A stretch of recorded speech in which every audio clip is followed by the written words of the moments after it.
Hello everyone, welcome to the second video. Today we're gonna talk about something that I've heard that you're all talking about, which is I am not a teacher. And you're totally right, you're not teachers and we're not expecting you to be one.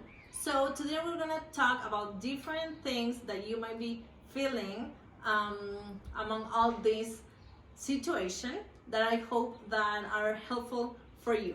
The first thing is kids are always learning, okay? So don't think that that having you as a teachers, if you are not trained as teachers, will just make them be not unsuccessful in their lives, okay? So don't worry, because that's not gonna happen.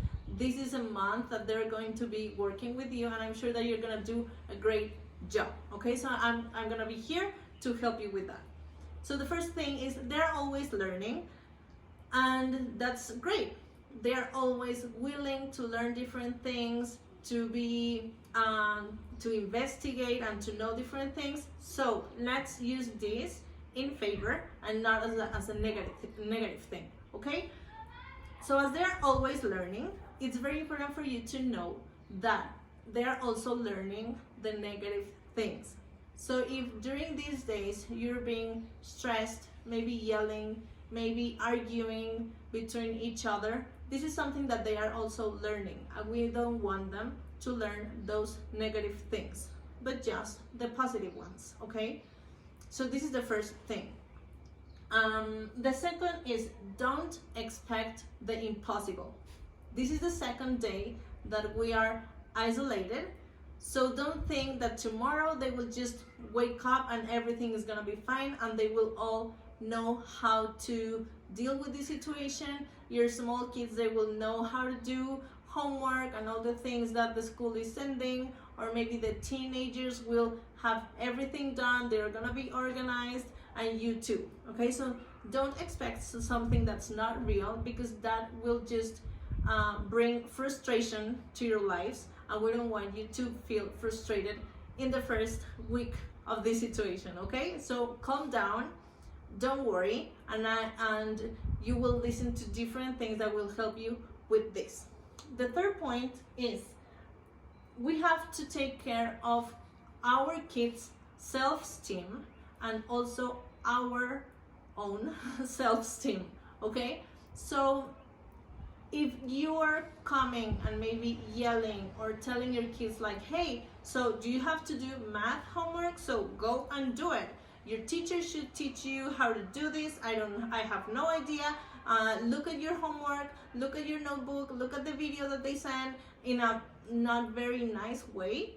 This is just gonna break their self-esteem, and we don't want that, okay? It's normal for you to feel this way, but we have to break with that way of contact with them and to talk to them, okay? Because then you will also feel frustrated, and you will also feel like you're not being able to deal with the situation just as they are, okay?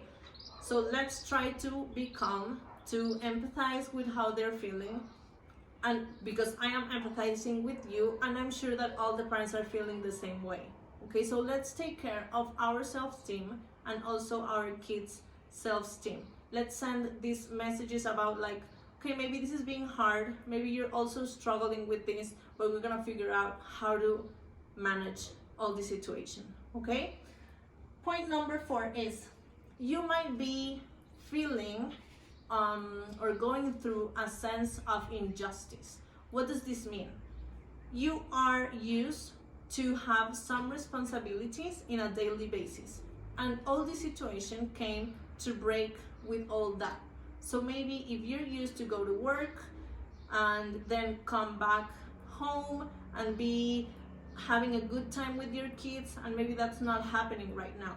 So you have the responsibility for your work, but also for having the house clean, and also for doing the homework and the activities that teachers are sending with your kids, and helping them not to argue between the siblings or whatever. So you're not just having your regular responsibilities, but extra ones, and that might make you feel like this is not fair, okay? But for example, if you have a teenager kid, I'm sure that they're also feeling this way, because for them, in a daily basis, they have to go to school, they have a space that's for them to study, they have structure that's them for study, and now they have to do that thing at home, while maybe you ask them to take care of their little sister or of their little brother, or to have their room perfectly clean, or to help you wash the dishes, okay? So I'm not saying that those are not tasks that you can ask them to do. Of course you can ask them to do those, and this is a good exercise for them to do them if they are not used to, but we will talk about that later, okay? I just want you to understand that for them this might be very overwhelming, because from one day to another you're all being asked to do plenty things that you were not used to do, and that you were not used to do at the same time, okay? So this is normal, and it's okay for you to feel that way, and we're gonna talk about how to manage this sense of injustice. Another thing is, you can tell me, okay, Miss May, but I have to do home office. It's not like vacations for me. I also need to be responding to my boss. I have to do some FaceTiming with my with the people that I work with. So there's 3 things that you have to do so home office can be something positive for you and for your work, okay? The first one is, let's try to have a physical barrier. What does this mean? Maybe a door is enough. So if in your house you do not have a specific space like an office or a studio or something, choose a room where you can just close the door, and that will help not just you to concentrate and to do your work, but also the people that is outside, okay? They will know that you need that space that's separate for what they're doing, okay? This is number 1. Number 2 is talk to each other. Talking to each other is something super important, not just for the home office thing, but with all the situation. And this is because now this is the second day, and or maybe you already had last week in isolation, so you already have more experience about what you need and the things that have to change for you to be successful at work and in your family dynamic. So talk to each other and let them know what you need. And number 3, let's do some unsupervised activities for your kids. So maybe if you already know that they can be an hour in the iPad, it's okay. Don't think like, okay, but the iPad is the worst thing that I can ask them. No, iPads have positive things and negative things, and we can talk about that later. Okay, but if maybe you know that they can watch a movie and they can just be in the living room watching a movie, and that's an hour and a half that you can be on your meeting, or you can do being active work for office. So use that time where you don't have to be with them, so you can do your work. And you already talked to them, so that will be easier for both of you. Like, okay, so this is time for mom or for dad to work, so you can come, here are some popcorns, here's the movie, and remember that the close is gonna be shut, like it's closed, the door is gonna be closed, so you cannot interrupt, okay? Perfect. And do some agreements. Then, if you're used to work at home and to do home tasks, this also works for you, okay? So if you're maybe used to go to the gym and do some exercising, try to schedule a time, not just for you, but also for your kids. There's a lot of platforms and apps that will help you do some exercise at home. So use those, try to schedule that time, and have that time for you, because exercising is positive for you, it's positive for your kids, and we need that. And if you're used to do that in a daily basis, you need that, okay? So give that time that's important for you to keep on that routine. If maybe you can say like, okay, Miss May, but I was used to go and have breakfast with my friends, or to drink a coffee or whatever, try also to schedule that time. You cannot shut your social life just from one day to another. That's not healthy for you. So try to look that time for you to keep having your social relationships through FaceTime or whatever, okay? Because this will always be helpful for you, and also because you can talk to other people about how you're feeling.